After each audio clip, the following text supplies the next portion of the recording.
Welcome back to Africa Live. Now, Sudan and South Sudan on Saturday failed to agree on how to withdraw armies from the disputed border after a round of talks delaying again the resumption of crucial oil exports. The two countries came close to war in April in the worst border clashes since South Sudan seceded from Sudan in 2011 and a 2005 deal which ended decades of civil war. CCTV's Kurum Chala has more. South Sudan has started withdrawing its army from the border with Sudan to set up a buffer zone. The measure came as part of a peace deal that stipulated both must pull back troops before oil exports can resume. The pullout would be completed by February 4th, and South Sudan expects Sudan to do the same, according to a statement by South Sudanese government.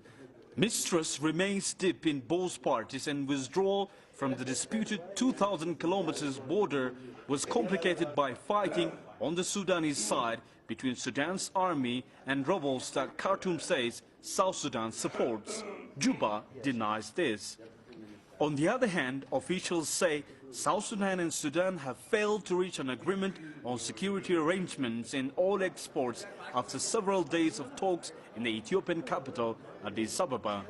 We failed to reach agreement in constituting the ABA administration, ABA area council, and also the police. This came as a result of the insistence of Sudan government with new criteria for the formation of the ABA Legislative Council, the ABA Area Council.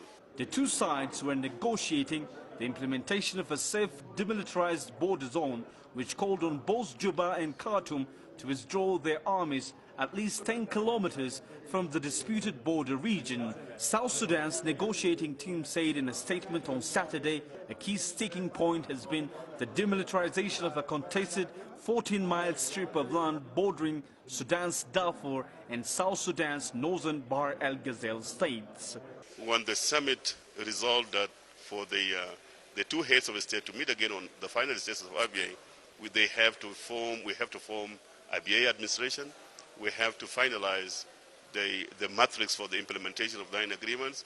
And our reading is that Sudan government is putting a lot of obstacles not to form the administration, but equally not also to finalize the matrix on the implementation of 9 agreements.